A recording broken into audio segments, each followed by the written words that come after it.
really petitioning all of you to really pray for the believers there.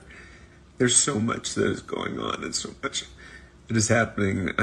We've lost all contact as of about 1 o'clock this morning due to the fact that if the Taliban finds any Western numbers or contacts in their phones, they will kill them on sight. It is what the Taliban has done before. It is what their modus operandi is whenever they find any believers. All believers in the country will be killed by the Taliban. They are not looking for converts at this point. They're looking for extermination of Christians. And despite what I just watched, one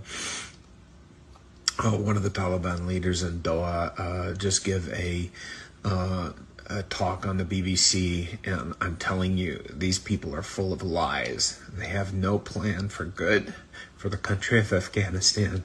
They only have harm and destruction in their path. And they will implement, they say that they are only implementing basic head coverings for women. It is a lie.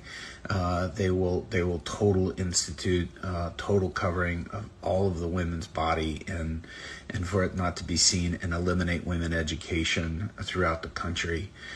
This is an evil, demonic regime, and they are planning on exterminating the second fastest growing church in the planet. This is a time where I have had messages all night long from all over, people asking and pleading for prayer, pleading for intervention from the church here in the West, to be praying for them, to be holding them up, and to pray that the Taliban will fall and that they will not succeed in their plan to eliminate, again, the second fastest growing church in the world. I want to ask all of you to please ask your churches, every prayer group you know, share my post that we put on. I'm pleading with you to pray.